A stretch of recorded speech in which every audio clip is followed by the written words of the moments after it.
The morning commute. The city's chill wrapped around the streets like an unwelcome embrace, carrying with it the faint smell of exhaust and early morning dew. Commuters shuffled along the sidewalk, their faces etched with a blend of fatigue and resignation as they prepared for another day of work.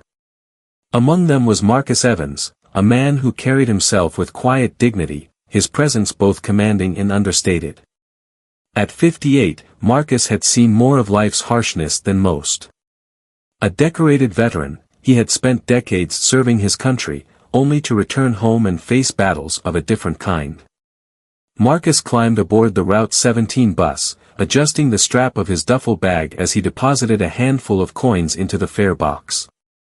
The bus driver, Harold Grayson, a heavy-set man with a permanent scowl, barely glanced at him. Grayson's sour demeanor was as much a part of the morning routine as the grinding hum of the bus engine.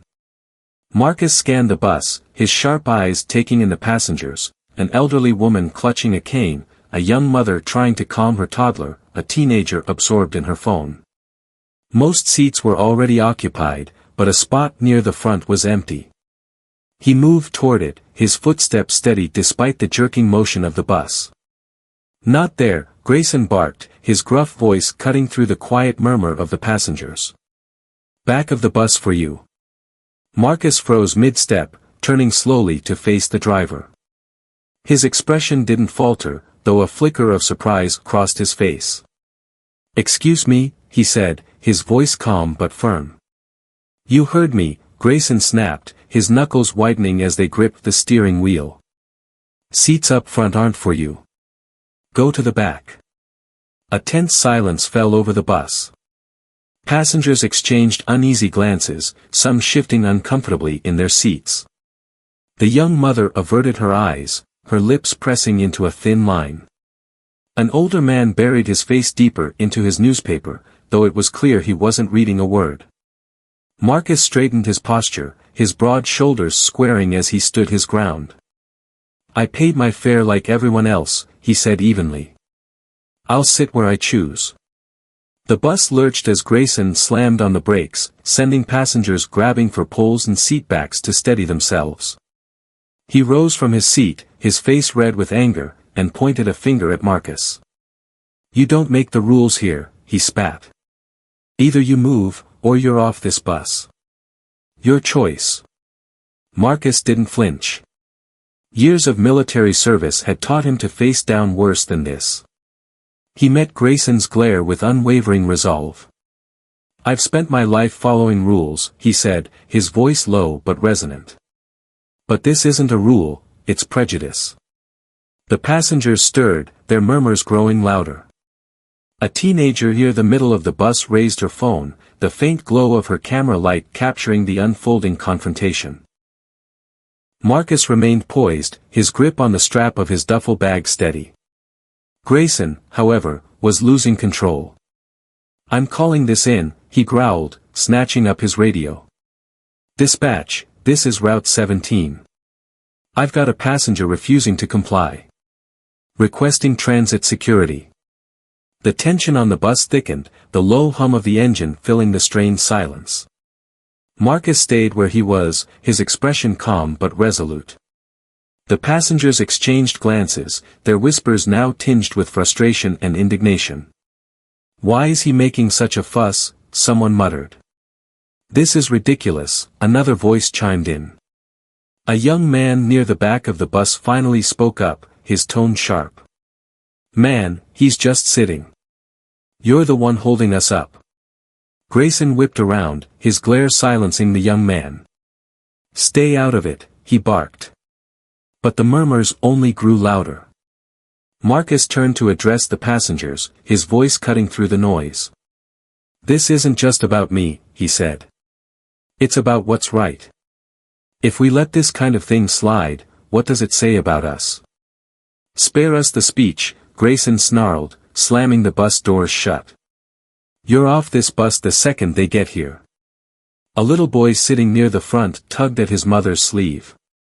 "Mommy, why is the driver yelling at him?" he whispered. "Quiet, baby," she hushed, casting a nervous glance at Grayson.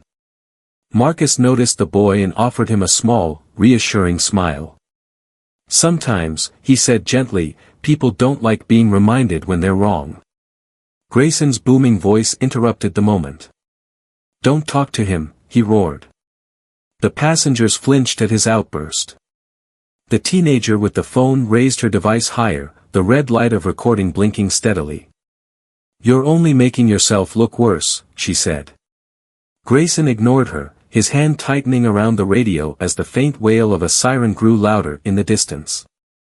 The sound cut through the heavy silence inside the bus, a stark reminder of the escalating situation. The bus doors hissed open, and two transit officers stepped inside. Their dark uniforms stood in sharp contrast to the morning light streaming through the windows. Grayson wasted no time, pointing a shaking finger at Marcus. Finally, he barked.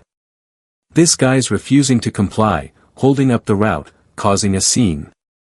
The officers turned to Marcus, their expressions neutral but expectant.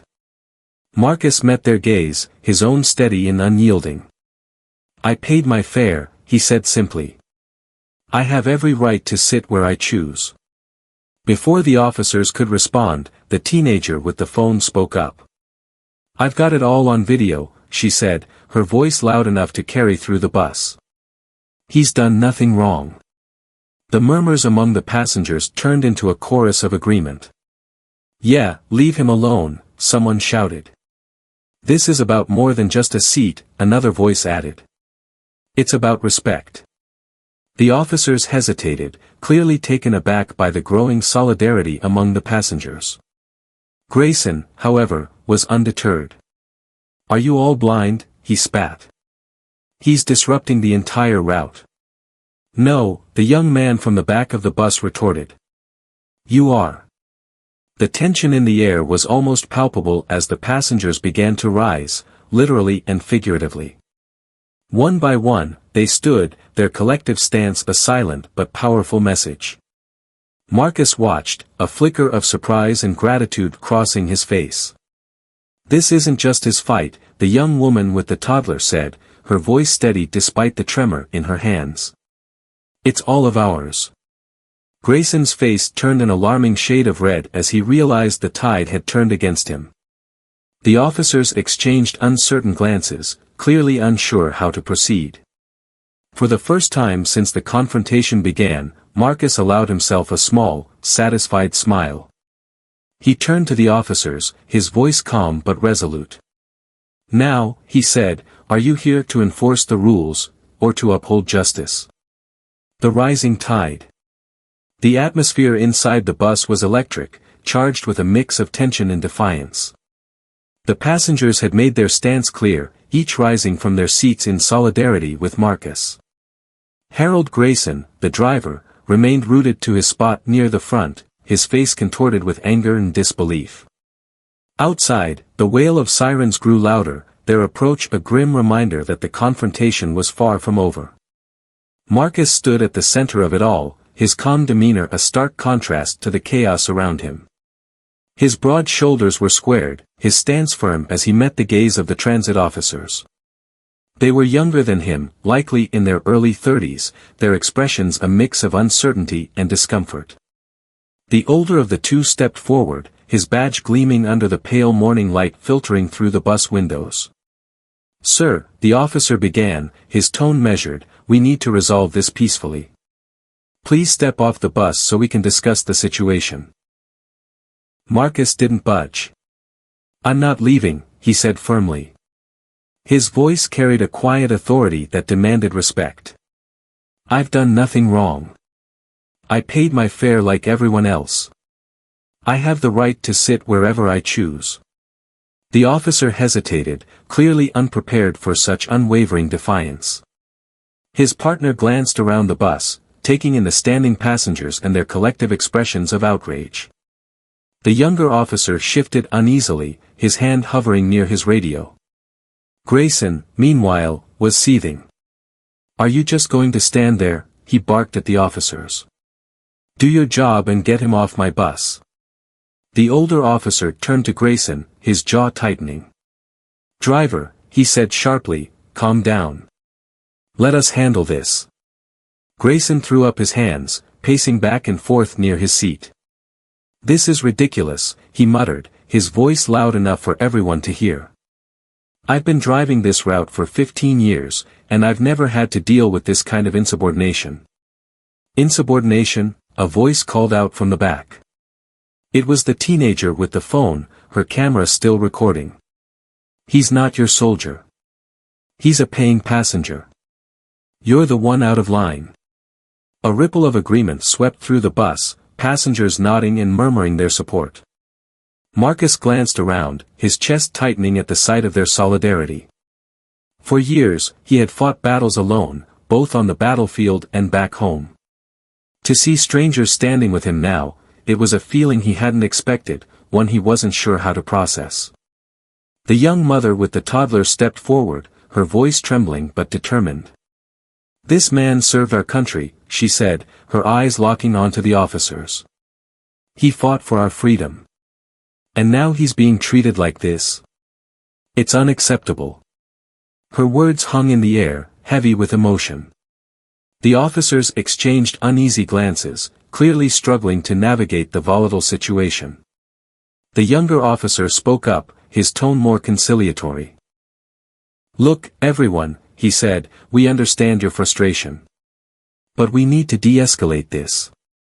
If the driver feels—" "It's not about what he feels," another passenger interjected. This time, it was an older man near the middle of the bus, his voice steady and authoritative. "It's about what's right. And this," he gestured toward Marcus and Grayson, "isn't right." Grayson's frustration boiled over. "You don't get to decide what's right," he snapped, his voice rising. "I'm the one in charge here." "No, you're not," Marcus said, his voice cutting through the commotion like a blade. The bus fell silent as all eyes turned to him. "You think this bus gives you power. But power doesn't come from a steering wheel or a uniform. It comes from doing what's just." Grayson sneered, but the words seemed to strike a chord with the passengers. One by one, they began to speak up, their voices growing louder and more confident. "This is 2024, a young man near the back said. "We're not living in the 50s anymore. This kind of behavior has no place here." "Exactly," a woman chimed in. "We've come too far to let people like him drag us backward." The younger officer raised his hands, trying to regain control of the situation. "Everyone, please," he said, "let's keep this civil." But the tide had already turned. The passengers weren't just standing for Marcus anymore, they were standing for themselves, for their values, for a future where discrimination had no place. The energy on the bus was palpable, a collective force that seemed to grow stronger with each passing moment. Grayson, however, was unyielding. "You're all just a bunch of bleeding hearts," he spat. "You don't understand what it takes to run this city. And you don't understand what it means to respect people," the teenager with the phone shot back. She stepped closer, holding her camera steady. "This is going viral," she said. "The whole world's going to see how you treat your passengers." Grayson faltered for the first time, a flicker of uncertainty crossing his face. The older officer seized the moment, stepping between him and Marcus. "Driver," he said firmly, "take a step back. Let us handle this." Grayson opened his mouth to argue but seemed to think better of it. He stepped aside, muttering under his breath. The officer turned to Marcus, his expression softening. "Sir," he said, "I respect what you're doing. But for the sake of everyone here, let's find a way to resolve this." Marcus studied the officer, searching for any sign of insincerity. Finally, he nodded. "I'll cooperate," he said, "as long as it's clear that I'm not the problem here." The officer nodded in return. "Understood." But before anything else could be said, the teenager with the phone raised her voice. "No," she said, her tone sharp. "He shouldn't have to move. None of this should have happened in the first place." The passengers murmured their agreement, their solidarity unshaken. Marcus felt a swell of emotion rise in his chest, a mix of gratitude and resolve. For the first time in years, he wasn't fighting alone. Outside, the sirens had stopped, and the street was growing crowded with onlookers drawn by the commotion. The teenager turned her camera toward the window, capturing the scene. "Let them see," she said. "Let everyone see what happens when we stand together." The older officer sighed, clearly realizing there was no easy way out of this. He turned to Grayson, his tone firm. "Driver," he said, "open the doors. Let them off if they want to leave." Grayson hesitated but eventually complied, his hand trembling as he pressed the button. The doors hissed open, and a few passengers stepped off, but most stayed, their defiance unwavering. Marcus looked around, his eyes meeting those of his fellow passengers. "Thank you," he said quietly. "All of you." The young mother smiled, her toddler clutching her hand. "You shouldn't have had to do this alone," she said. The teenager lowered her phone, a determined look in her eyes. "This isn't over," she said. "Not until he's held accountable." Marcus nodded, his resolve hardening. He had fought battles before, but this one felt different. This one felt winnable, not just for him, but for everyone. The movement grows. The bus incident had become the story of the day, then the week, and soon, the month. Marcus Evans had no intention of being a public figure, but the world had other plans. By the time the video of his confrontation with Harold Grayson hit the internet, it had already begun to spark a movement. The footage was shared across every social media platform, with millions of views racking up in a matter of hours. The hashtag #StandWithMarcus trended globally, and major news outlets scrambled to cover the story. Commentators debated the issues of systemic prejudice, the resilience of veterans, and the responsibility of public workers to treat all passengers with dignity. But for Marcus, life was a whirlwind he hadn't prepared for. Sitting in the modest living room of his small apartment, he stared at his phone as notification after notification rolled in. Offers to speak at events. Invitations to join protests. Messages of gratitude and solidarity from strangers around the world. He sighed heavily, running a hand through his graying hair. "This isn't what I signed up for," he muttered. Across from him, his neighbor and longtime friend, Lydia Brown, gave him a sympathetic smile. Lydia was a retired schoolteacher with a no-nonsense attitude and a knack for pushing Marcus just enough to get him moving. "You didn't sign up for it," she agreed, "but you're in it now. People are looking to you, Marcus. They see you as a symbol." Marcus frowned. "I didn't want to be a symbol. I just wanted to sit in my seat like everyone else." "And that's exactly why you're the right person for this," Lydia said, leaning forward. "You stood up for yourself, and now people are standing up with you. This isn't just about you anymore, it's about all of us." Before Marcus could respond, there was a knock at the door. He opened it to find a young man in his 20s, holding a clipboard and wearing a T-shirt with the words, "Equality Now," emblazoned across the chest. Behind him, two women stood with cameras, their expressions a mix of excitement and determination. "Mr. Evans," the young man began, extending his hand. "I'm Jamal Turner. I'm part of the grassroots movement that started after your video went viral.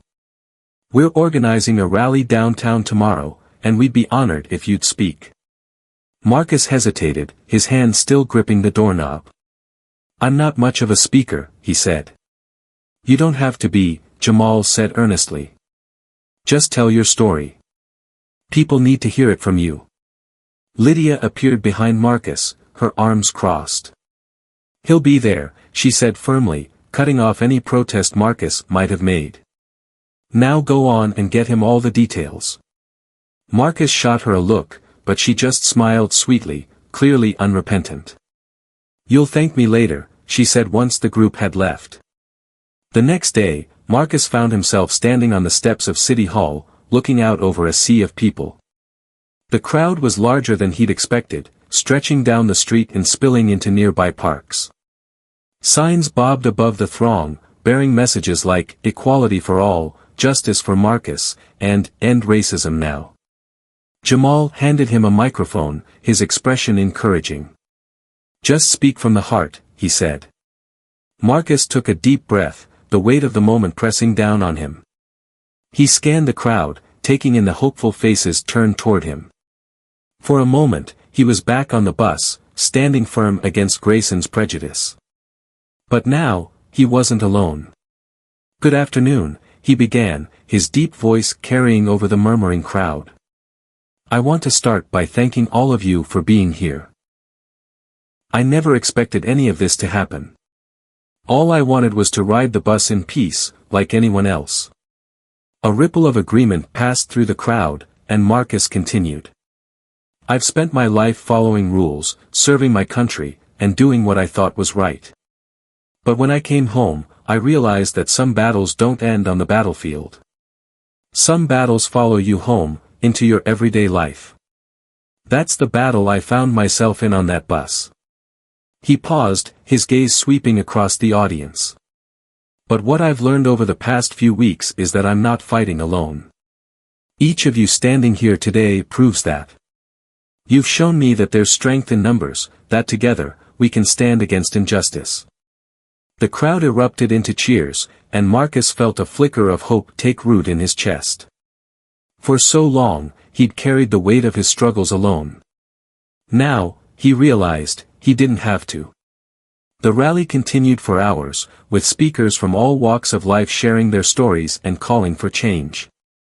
Activists, community leaders, and even a few local politicians took the stage, pledging their support for the movement. By the time the sun began to set, the atmosphere was electric, charged with a sense of purpose and unity. As the crowd began to disperse, Marcus found himself approached by an older man wearing a faded military jacket. The man extended his hand, his grip firm and steady. "I just wanted to thank you," he said. "For standing up. For reminding me that it's never too late to fight for what's right." Marcus nodded, his throat tightening with emotion. "Thank you," he said simply. Over the following weeks, the movement continued to grow.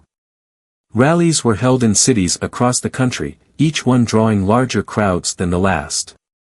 News outlets ran stories on the impact of Marcus's stand, and interviews with him became highly sought after. Through it all, Marcus remained humble, focusing on the message rather than the attention. But the movement wasn't without its challenges. Grayson had filed a formal complaint against Marcus, claiming he had disrupted public transit and endangered passengers. The Transit Authority launched an investigation, and the case quickly became a flashpoint in the larger debate about systemic prejudice. Marcus's legal team, composed of volunteers and pro bono lawyers, prepared for a battle. Meanwhile, Grayson faced his own scrutiny as the public demanded accountability for his actions. Protests were held outside the Transit Authority's headquarters, calling for his removal. Through it all, Marcus stayed resolute. He had faced tougher battles before, and he wasn't about to back down now. But he also knew that this fight wasn't just about him, it was about the countless others who had faced similar injustices, who had been silenced or ignored. One evening, as Marcus prepared for a television interview, Lydia sat with him in his apartment, her presence as steadying as ever. "You've done a lot of good, Marcus," she said. "But remember, this isn't just about changing minds. It's about changing systems." Marcus nodded, the weight of her words settling over him. He had started this journey unwillingly, but now, he was fully committed. The movement wasn't just about a seat on a bus, it was about creating a world where everyone could ride freely, without fear or prejudice. The legal showdown. The courtroom was packed, the energy inside as tense as it had been on the bus weeks ago. Rows of spectators filled every available seat, with reporters and cameras lining the back walls, all focused on the man who had unknowingly become the face of a movement. Marcus Evans sat at the defendant's table, flanked by his legal team, their expressions a mixture of determination and calm confidence. Across the aisle, Harold Grayson slouched in his chair, his face twisted into a scowl that seemed permanently etched into his features. The Transit Authority's lead attorney, a sharp-suited man with a no-nonsense demeanor, whispered something to Grayson, who merely shrugged and avoided looking toward Marcus. Outside the courthouse, a sea of protesters gathered, holding signs with slogans like, "Justice for Marcus," "End Transit Racism," and "Equal Rights for All." Chants of unity echoed through the streets, their voices carrying into the courtroom like a distant heartbeat. The movement had grown beyond anything Marcus had imagined, and now the stakes were higher than ever. The judge, an older woman with a piercing gaze that could silence even the rowdiest courtroom, rapped her gavel to call the room to order. "This court will now hear the case of the City Transit Authority versus Marcus Evans," she announced. Her voice was steady, with a tone that made it clear she would tolerate no nonsense. "Mr. Evans, you are accused of disrupting public transit and creating a hostile environment. How do you plead?" "Not guilty, Your Honor," Marcus said, his voice firm but respectful. The trial began with the prosecution presenting their case. Grayson took the stand first, his demeanor alternating between self-pity and anger as he recounted the events on the bus.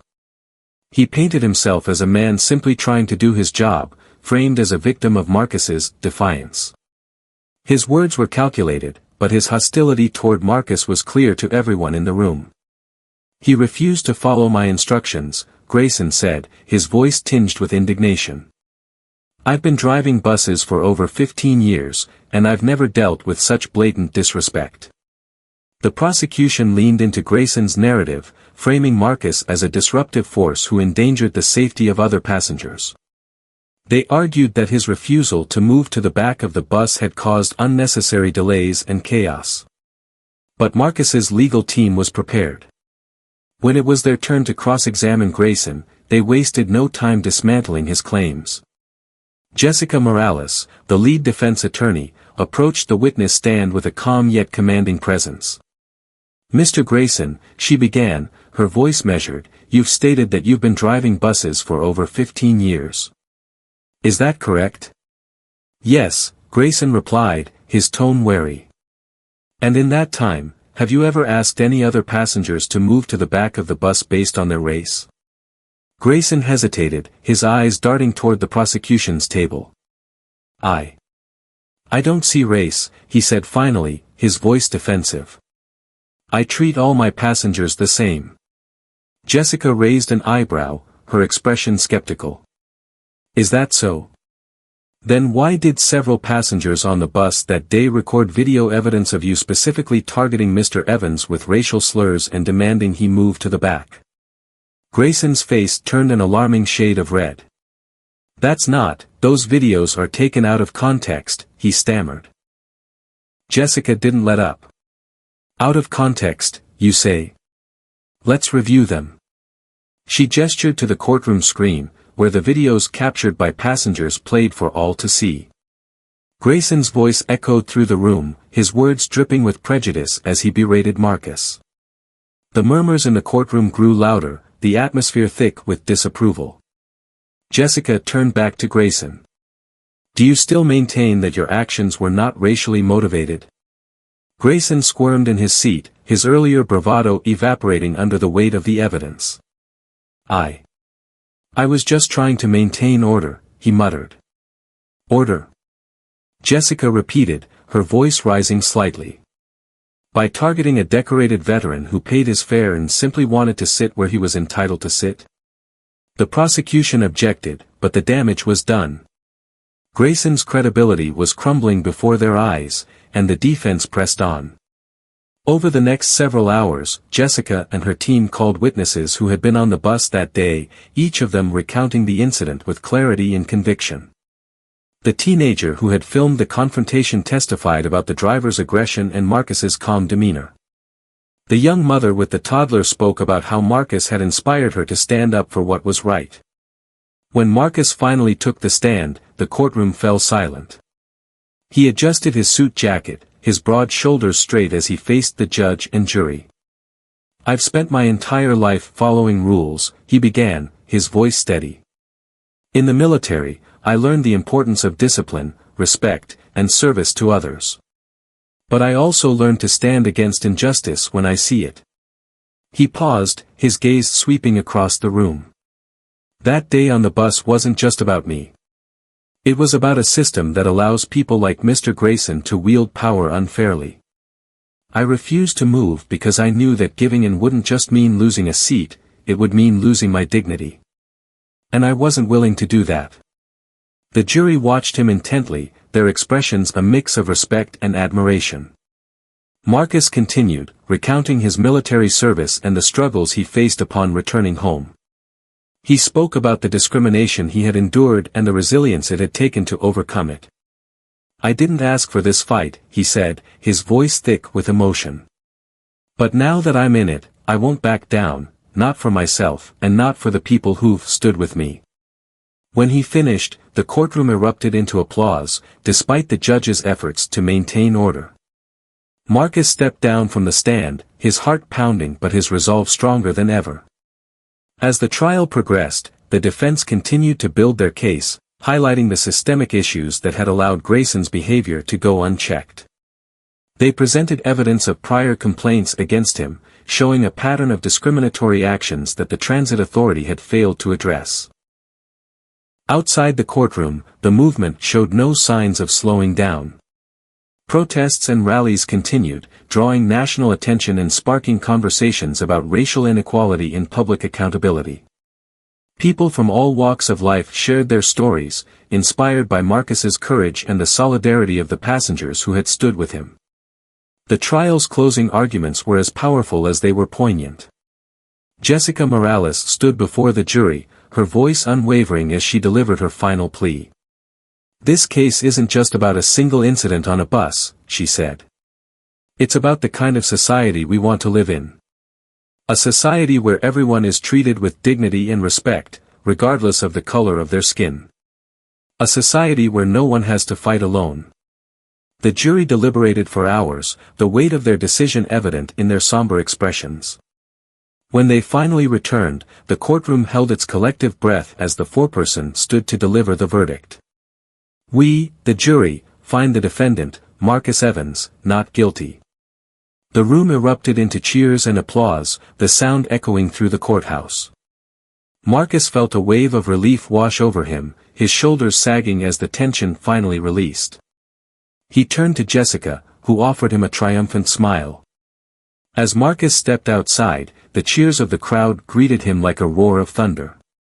Protesters and supporters surged forward, their signs held high as they chanted his name. For the first time, Marcus allowed himself to smile, a real, genuine smile that spoke of hope and determination. The battle wasn't over, but this victory was a step forward. Marcus had stood his ground, and in doing so, he had helped ignite a movement that was bigger than himself. Together, they would continue to fight for justice, one step at a time. A legacy of change. The victory in the courtroom was only the beginning. In the days and weeks that followed, the momentum of the movement surged like a tidal wave, unstoppable and unapologetic. The video of Marcus's courtroom speech, combined with the footage from the bus, became the rallying cry for protests across the nation. News outlets called it the spark that reignited the fight for equality, and it wasn't just rhetoric, it was reality. But for Marcus Evans, life was still deeply personal. He sat alone one evening in his small, cluttered apartment, the glow of his television illuminating the medals and photographs that adorned his walls. The memories of his military service, of battles fought in distant lands, felt so different from the fight he had taken on now. Yet, in some ways, it felt more profound. This wasn't about a single conflict or enemy. It was about reshaping a culture that had normalized inequity for generations. His phone buzzed incessantly, a constant stream of messages from supporters, activists, and journalists. He was being hailed as a hero, but Marcus never felt comfortable with the label. He hadn't sought fame or recognition, he had only wanted to do what was right. Still, the world had thrust him into the role, and now he carried it with the same quiet dignity he brought to every challenge. A knock at the door pulled him from his thoughts. He opened it to find Jamal Turner standing there, his clipboard replaced by a laptop bag. Behind him, Lydia Brown carried a tray of coffee and pastries, her no-nonsense demeanor softened by a warm smile. You're still not answering emails, are you? Lydia teased, setting the tray down on his cluttered coffee table. I answer the important ones, Marcus replied, smirking. Jamal laughed, shaking his head. Marcus, every email is important when you're leading a movement. Marcus frowned. I'm not leading anything. I'm just part of it. No, Jamal said, his tone firm. You're the reason it's happening. People see you, a man who's given everything for this country, and they know what they're fighting for. You're not just part of the movement, you are the movement. Lydia chimed in, her voice gentler but no less insistent. Marcus, we've come too far for you to sit on the sidelines. There's a rally tomorrow at City Hall. They're unveiling new transit policies because of you. You need to be there. Marcus sighed, running a hand over his face. Transit policies won't change people's hearts. Jamal nodded, his expression serious. True. But policies are a start. They're a framework. And you've shown people that standing up to injustice matters. You can't back out now. Reluctantly, Marcus agreed. The next morning, he stood once again on the steps of City Hall, the site of that first rally weeks ago. This time, the crowd was even larger, stretching as far as the eye could see. The banners and signs reflected not just anger but hope for a better future, a fairer society. As Marcus took the microphone, a hush fell over the crowd. He looked out at the faces before him, diverse, determined, unified, and felt a swell of pride. I'm not a politician, he began. I'm not an activist. I'm just a man who refused to let prejudice dictate his life. But what I've learned over the past few months is that we all have a responsibility to stand up, for ourselves, for each other, for what's right.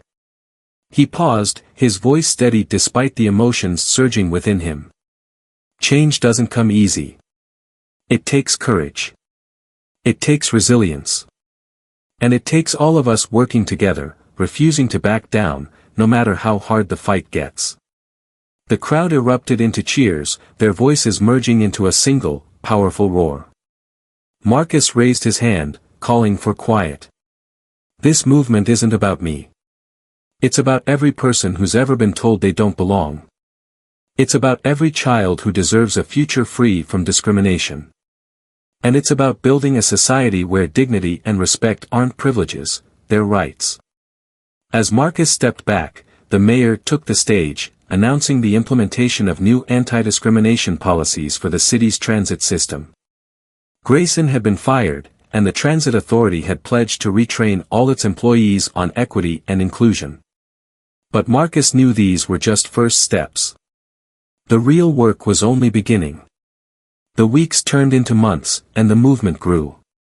Marcus found himself speaking at schools, universities, and community centers, sharing his story and encouraging others to stand up against injustice.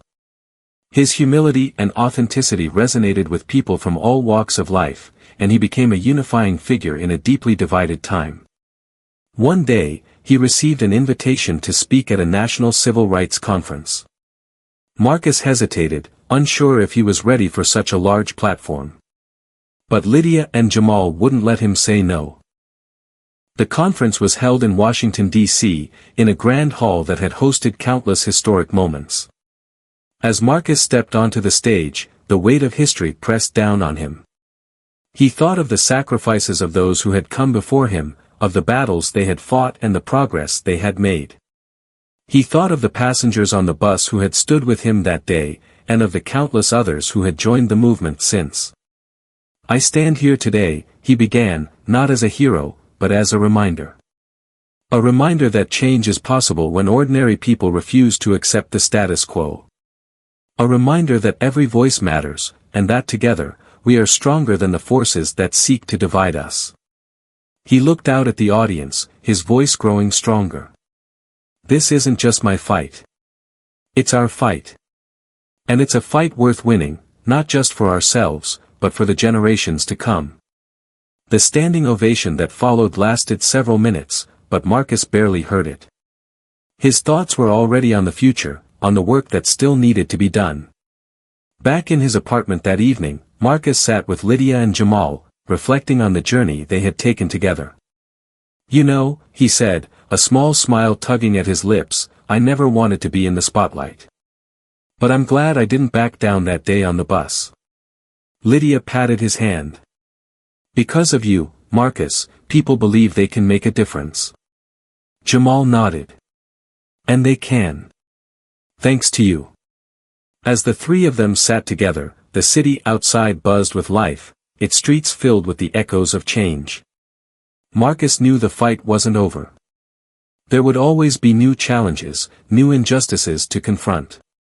But for the first time in a long time, he felt a sense of hope, a belief that, together, they could build a better world. And so, with quiet determination, Marcus prepared for the next chapter of the movement, ready to stand firm in the face of whatever came next.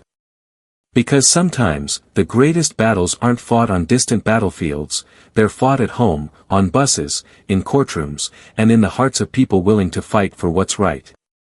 And those battles? Those are the ones worth fighting. Always.